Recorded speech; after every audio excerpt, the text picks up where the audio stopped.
Olá, bem-vindo ao programa interativo feito para você dialogar diretamente com o Senado Federal. O Alô Senado está no ar para falar das questões que você escolheu. Como melhorar as condições de tráfego na BA-084?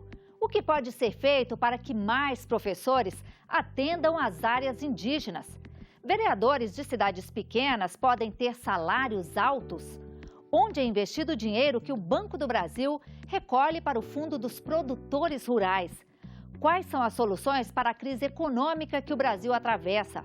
O que os senadores podem fazer para resolver os problemas sociais da cidade de São Paulo? O Alô Senado está começando. Entre as cidades de Cipó e Ribeira do Amparo, na Bahia, a rodovia BA-084 está em péssimas condições. Esse alerta veio por WhatsApp enviado pelo Rudival Rodrigues da Silva, que mora em Salvador. Ele conta que a rodovia está cheia de crateras nesse trecho, tornando o tráfego muito arriscado. O Rudival pergunta o que pode ser feito para melhorar essa situação. Com a palavra, o senador Otto Alencar. Rudival, eu conheço bem essa estrada, a estrada que liga Ribeira do Amparo a BR-110, que está em ótimas condições. E essa cidade de Ribeira do Amparo é uma cidade que produz muito melão, também tem um artesanato que nós desenvolvemos lá alguns anos atrás. E é super importante fazer esse trecho de estrada que deve ter mais ou menos entre 12 e 14 quilômetros. Nós estamos tentando aprovar aqui no Senado um empréstimo Banco Mundial para que, através desses recursos, nós possamos fazer uma estrada de boa qualidade. A estrada que foi feita aí é uma estrada que não suporta as chuvas regulares da época da trovoada. Temos que fazer um pavimento que suporte o peso das carretas que transportam esse material. Então, temos um projeto já, desde a época que eu fui secretário da Infraestrutura, para fazer uma estrada na base do CBUQ, o concreto betuminoso usinado quente, que vai suportar o peso das carretas com 45, 60 até 70 toneladas de peso que passam nessa estrada. Portanto, nós estamos querendo trazer para aqui para o Senado, para a Comissão de Assuntos Econômicos, esse empréstimo, que já passou pela COFEX, pelo Ministério da Fazenda, onde o governador Rui Costa foi negociar isso para fazer esse trecho de estradas, que nós não fizemos. Mas não fizemos esse trecho por falta de recursos, vamos arrumar esse dinheiro para fazer isso. Você está reivindicando com toda razão. Gostaria de saber se o senador pode ajudar na área indígena, assim, levando mais professores para que os indígenas aprendam mais, porque hoje em dia tem jovens na área indígena que não tem condição de viver na cidade e acaba desistindo do estudo. Então, eu gostaria de saber se ele pode ajudar as áreas indígenas, tipo, com a educação. Roberto, primeiro é um prazer muito grande falar com você. Eu me lembro quando você veio aqui como jovem senador, foi um orgulho, o primeiro indígena que veio do estado de Rondônia. Eu que nasci numa comunidade indígena, sei, Roberto, o quanto é difícil. Quando eu fui sentar no primeiro banco de escola, eu tinha 11 anos de idade. Então, eu conheço a realidade hoje das comunidades. Eu, inclusive, Roberto, estou com um projeto aqui no Senado para que a gente torne a educação indígena, federalizar ela, como é federalizada hoje a questão da saúde. Só assim terá mais recursos, né, para que possa estender escolas para atender diretamente nas comunidades, porque muitas vezes é preciso a escola na própria comunidade, e aí a comunidade até se divide. Por exemplo, no meu estado de Roraima, é bem atendido esse segmento. Lá está muito mais organizado e avançado do que nos demais estados. Mas, com certeza, o Senado está fazendo alguma coisa e nós vamos continuar lutando para federalizar. Porque a hora que federaliza, vai ter mais escola e o atendimento mais próximo da própria comunidade para levar a educação aos jovens indígenas que estão precisando. Os senadores acham correto que os vereadores de uma cidade com menos de 15 mil habitantes tenham salário superior a R$6 mil? Quem mandou essa pergunta para a gente via WhatsApp foi um morador do interior de São Paulo, que prefere não se identificar. E quem responde é o senador Garibaldi Alves Filho. Olha, a princípio, não. Nós teríamos que ver aí toda uma demanda que levaria em conta determinados critérios, né? A princípio, para uma população tão pequena, a representatividade dessa população não levaria que um vereador pudesse ganhar. Mas o que eu posso dizer à TV Senado é que talvez esse não seja um exemplo isolado e que muitos municípios do Brasil já tenham fixado salários das suas câmaras municipais nesse valor. Eu acho que é um caso de reexame, mas não é um caso isolado, essa é a verdade. Em março, a Comissão de Agricultura foi até a cidade de Não Me Toque, no Rio Grande do Sul, para fazer um seminário interativo sobre o seguro agrícola.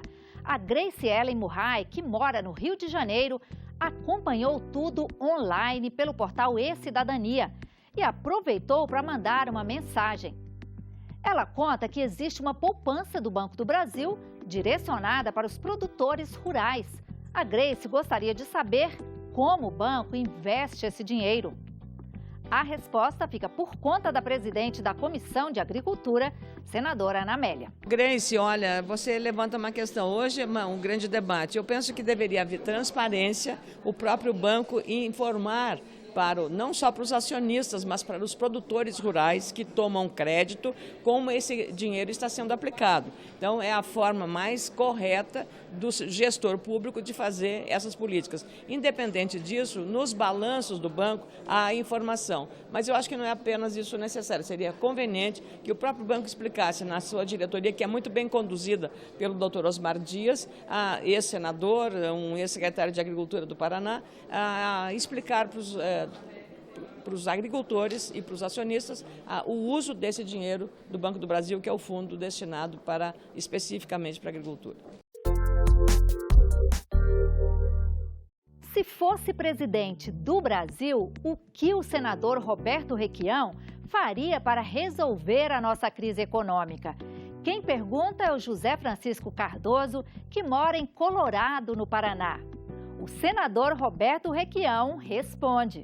José Francisco, é simples. Nós temos que enfrentar o capital financeiro, o capital vadio, aquilo que a Bíblia chama de mamon, o domínio do dinheiro.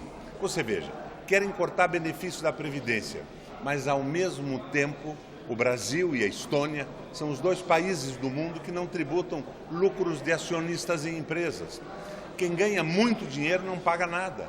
Agora, um trabalhador, quando passa de R$ 2.700, passa a ser tributado pelo imposto de renda.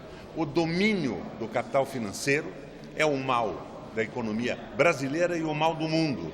Nós temos que nos somar nessa luta, nesse enfrentamento, que, aliás, hoje é o enfrentamento do Papa Francisco em todos os seus pronunciamentos públicos. O que os senadores estão fazendo para resolver os problemas sociais da cidade de São Paulo? Quem pergunta é o Fernando Gomes pelo WhatsApp. E quem responde é a senadora Marta Suplicy. Olha, Fernando, o senador briga pelos interesses do seu estado e da sua cidade, né? O estado de São Paulo, no nosso caso. Eu sou relatora do Super Simples, que é um projeto para diminuir os impostos para o pequeno e o microempresário, e isso vai gerar emprego. Hoje é uma situação premente no país. Esse projeto nós colocamos um aumento do refis para o pequeno e para o micro, e eu creio que isso vai ajudar bastante a cidade, principalmente num momento de crise econômica enorme, onde os pequenos querem um prazo maior para pagar as suas dívidas e até para pagar menos impostos que o projeto comporta, e também para as pessoas que estão ficando desempregadas e vão querer virar MEI ou virar microempresário. Bom, a outra questão que eu tive um papel muito importante aqui, que é em defesa de estados e municípios, mas vai ter um impacto enorme para a cidade de São Paulo, é a desoneração da dívida da cidade de São Paulo e de todos os municípios brasileiros que tinham dívidas grandes. Mas a cidade de São Paulo tinha uma dívida gigantesca da época do Pita, Maluf e Pita juntos, né? E essa dívida, mas foi celebrada com Pita, essa dívida é uma dívida que nós pagávamos 9% de juros todo mês. Isso é uma enormidade.